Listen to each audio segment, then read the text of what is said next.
Homélie du Père Gilbert Adam sur l'Évangile selon saint Luc, chapitre 17, versets 11 à 19.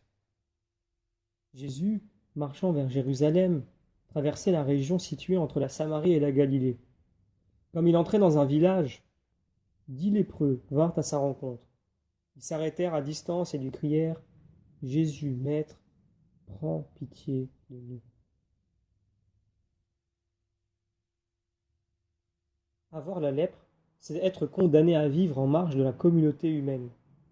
C'est à l'entrée d'un village que Jésus entend : « Jésus, Maître, prends pitié de nous. » 10 lépreux sont là, compagnons de misère, mais décidés à saisir la chance de leur vie car ils sont rejetés des hommes. Ils se tiennent à distance, par habitude, par crainte. Dans notre relation à Jésus, nous croyons aussi que notre situation de pécheur nous éloigne de l'amour de Dieu. Nous avons peur de nous approcher tels que nous sommes. Jésus marche vers sa mort et sa résurrection. Il marche vers Jérusalem. Ces 10 lépreux, rassemblés, constituent une assemblée de prière. Ils crient : « Jésus, Maître, prends pitié de nous. » Ils sont le symbole de l'humanité. Ils sont représentatifs du peuple de Dieu qui a besoin d'être guéri. Nous supplions encore, comme ces lépreux : « Jésus, aie pitié de nous, viens à notre secours. » Remplis-nous de ton amour, mets en notre cœur les sentiments qui sont dans ton cœur. Ces cris de supplication et d'action de grâce sont notre vie de prière.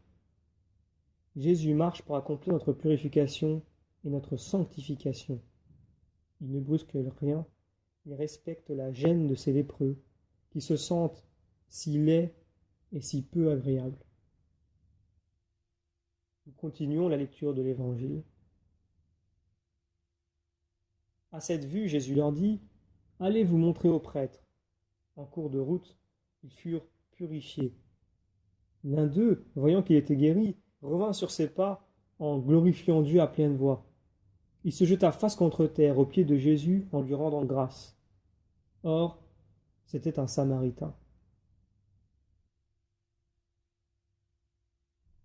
Nous croyons qu'une distance nous sépare de Jésus. Or, jamais le Christ n'est plus proche de nous que lorsque nous souffrons, lorsque nous sentons le poids de la solitude et que nous nous croyons coupés de tout secours humain. D'après la loi, il revenait aux prêtres de faire le constat officiel de la guérison, puis d'offrir des sacrifices. En cours de route, ces lépreux furent purifiés. L'un d'eux revient sur ses pas et il glorifie Dieu. Cet ancien lépreux se jette la face contre terre aux pieds de Jésus en lui rendant grâce.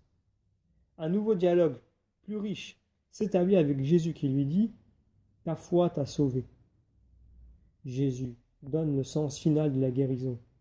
Il lui offre d'entrer dans le salut, dans la vie en plénitude.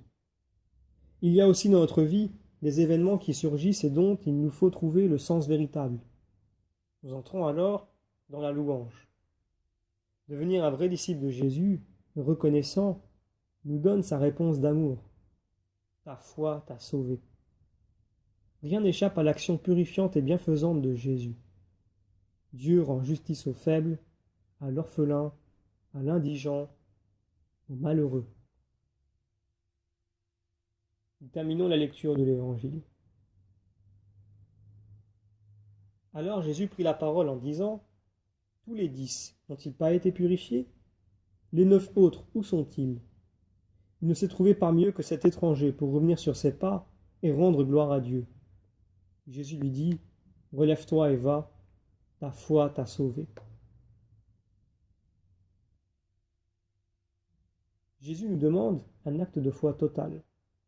Se mettre en route pour le constat de la guérison de la lèpre et l'obéissance à la parole de Jésus. Devant la guérison, subite, complète, pour les 10 en même temps, ils ont cru. Mais un seul est venu remercier Jésus.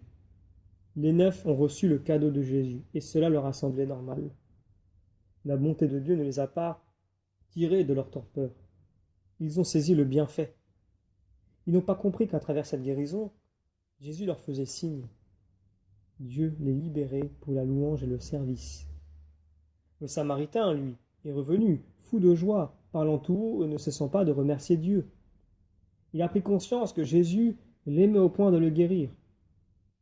Il se prosterne aux pieds de Jésus pour lui dire, avec son corps guéri, avec son cœur adouci par la joie, le merci qui n'est dû qu'à Dieu. Devenir un vrai disciple de Jésus reconnaissant nous donne sa réponse d'amour. Ta foi t'a sauvé. Nous rendons grâce à Dieu et nous nous souvenons de nos frères. Dieu rend justice aux faibles, à l'orphelin, à l'indigent, aux malheureux. Demandons à grâce de devenir de plus en plus des êtres d'action de grâce.